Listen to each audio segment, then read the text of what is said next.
Texas. You ever heard, when you ever meet someone from Texas, or you see the commercials, they always try to say, everything is bigger in Texas. You ever hear that? Everything is bigger in Texas. It's a lie.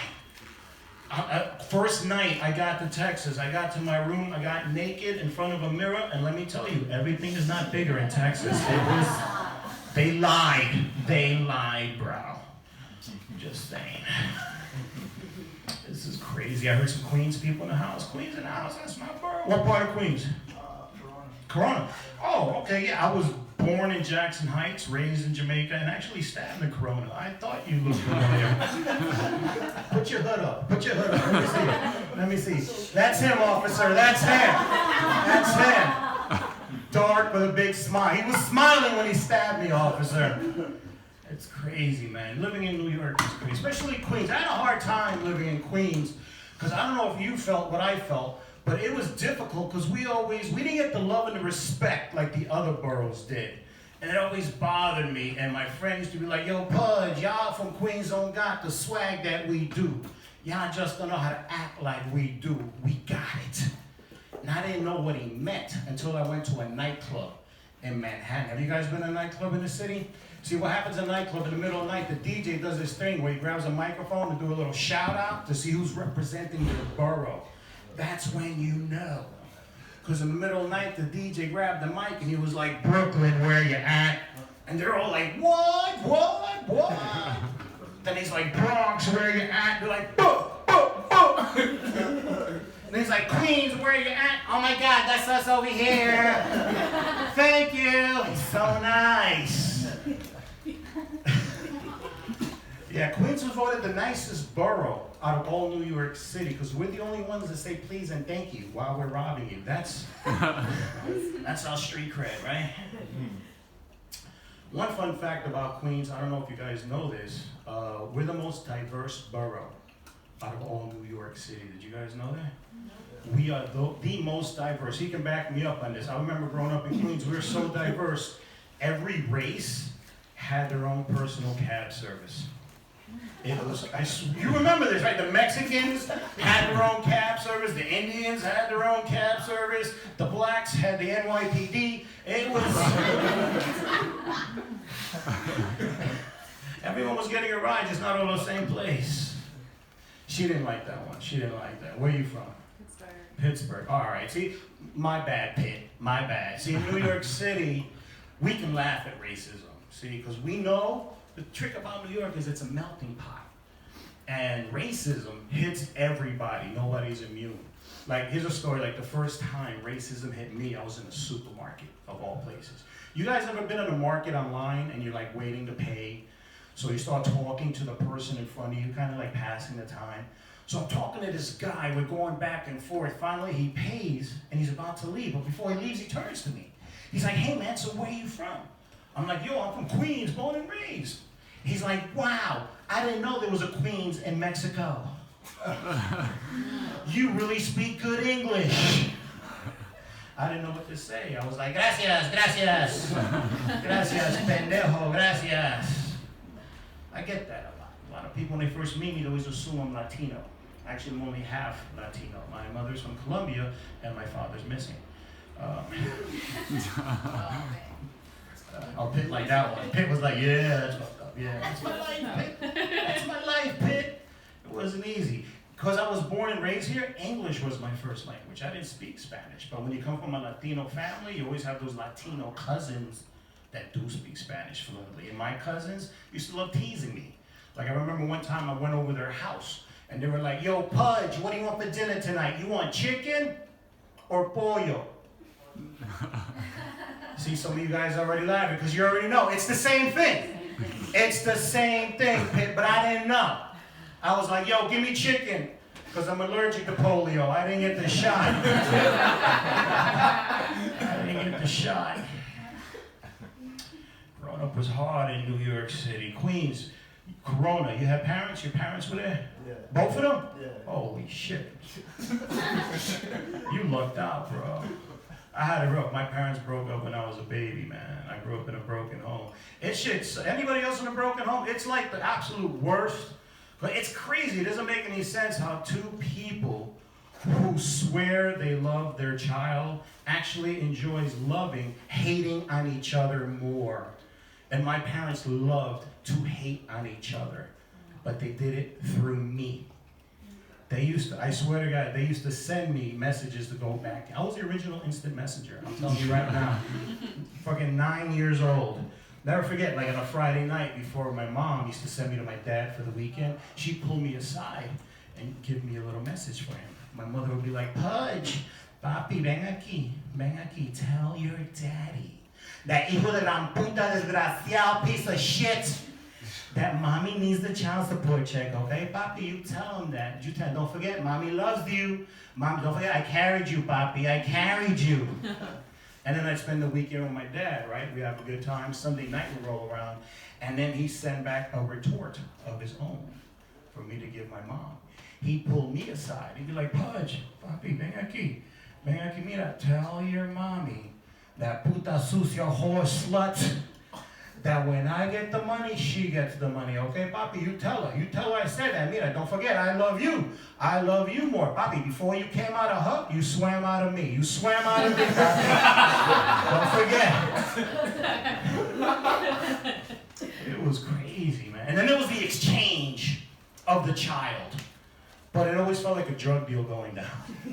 And I was the goods, because they always had to have like a neutral location for the exchange, and it'd be some corner somewhere and shit. And my mom would be rolling up with me, my dad leaning on the car smoking a cigarette, and he'd be like, do you have the boy? My mother would be like, do you have the child support check? Show me the boy. Show me the check. This was every weekend. And when you come up in a broken home, you know, multiple homes is multiple responsibilities. You know, each parent had their own different responsibilities for me. My dad was responsible for getting me all my toys. You know, he used to give me all the toys I wanted. That's how he kind of bought my love and shit. Star Wars, ironically enough, was a big thing when I was a little kid. And he got me all the action figures. Yes. Yeah, no, yes. No. Here's the messed up part. Bro. No, check this out. My dad, he got me all the action figures I wanted, but he hated my mother so much, he didn't let me take my action figures to her house to play with. I can only play with my action figures at his house. That's not right. But you know what that does to a little kid's mind? You know how messed up? It made me feel like my toys were locked up for a crime they didn't commit. And if I wanted to get them out, I would have to break them out. So I got a plan. And what I did was every Sunday when I went to my mom's, I took one action figure and stuffed it down my pants and smuggled it to my mother's house week after week after week. And I was doing this for a good 2 to 3 months. It was working until one day I came home and my mother almost had a heart attack because she thought her 9-year-old had an erection. No, I came home, when I walk in the door, she's like, ay, Dios mío, ¿qué es eso? And I was like, Chewbacca.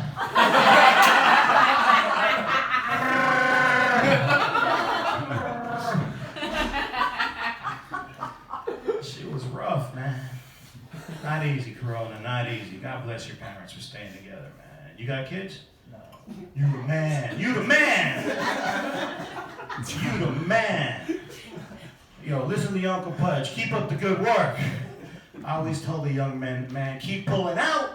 Keep pulling out. You got to pull out, man. Chef, you got kids, Chef? No. Keep pulling out. Uncle Pudge gives you a thumbs up.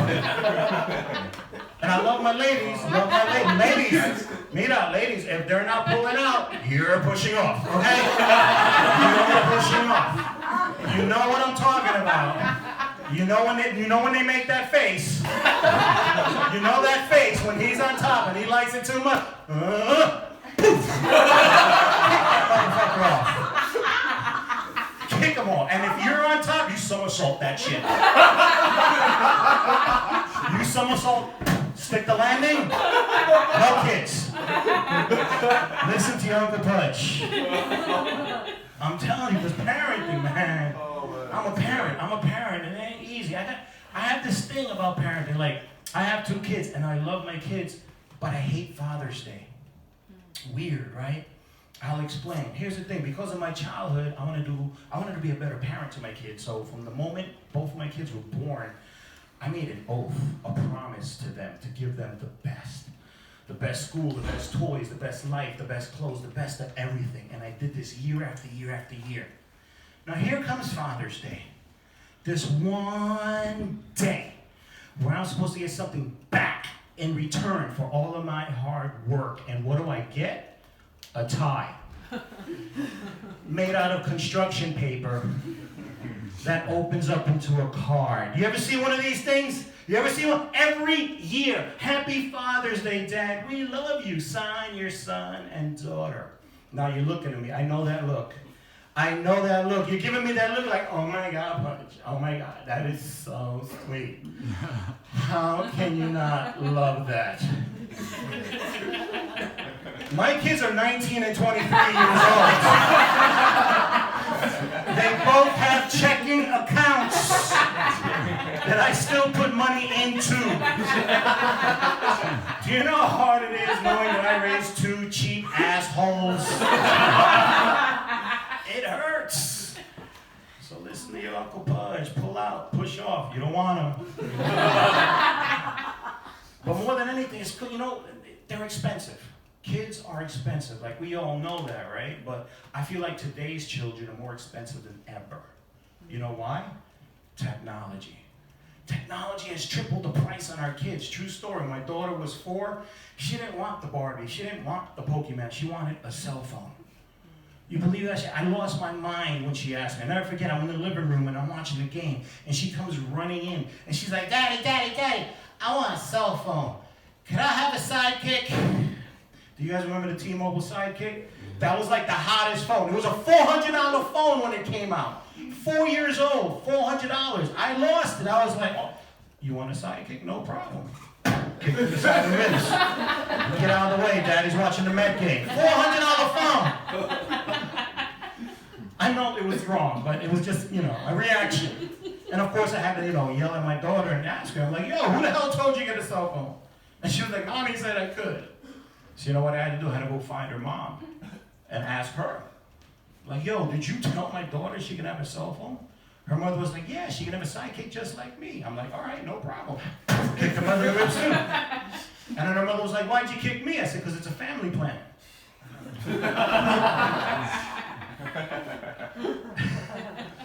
Technology is crazy. This is the time of year I always get mad at technology and kids. I get so mad.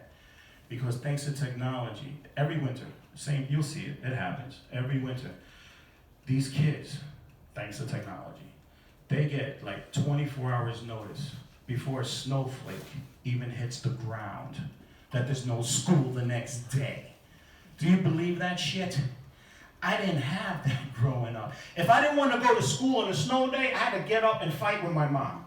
I had to convince her. I had to be like, Mom, look, it's snowing. Mom, mira, it's snowing. The school's going to be closed. The school's going to be closed. She didn't give a shit.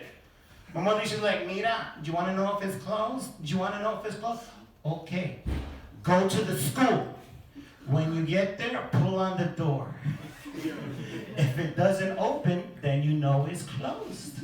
But you are going to the school. The only heads up we had, and this was our technology back in the day because I'm that old, was we had to get up at dawn and turn on our radios to listen for our school number to be called out. It was really cool because it was exciting because it felt like a bingo game at a racetrack. And I'm in the kitchen eating my Cheerios and I'm listening to the radio and the guy on the radio is like, now closing PS89, PS62, PS227. And I'm like, come on, 143, come on, 143. Now closing PS95, PS16, PS12, come on, 143. Now closing PS141, PS142, and PS144. Fuck! They always forget to school. And my mother would be like, mira, I was listening. They didn't say a number. Go to the school. Guys, I'm Punch Fernandez. Thank you so much for your time.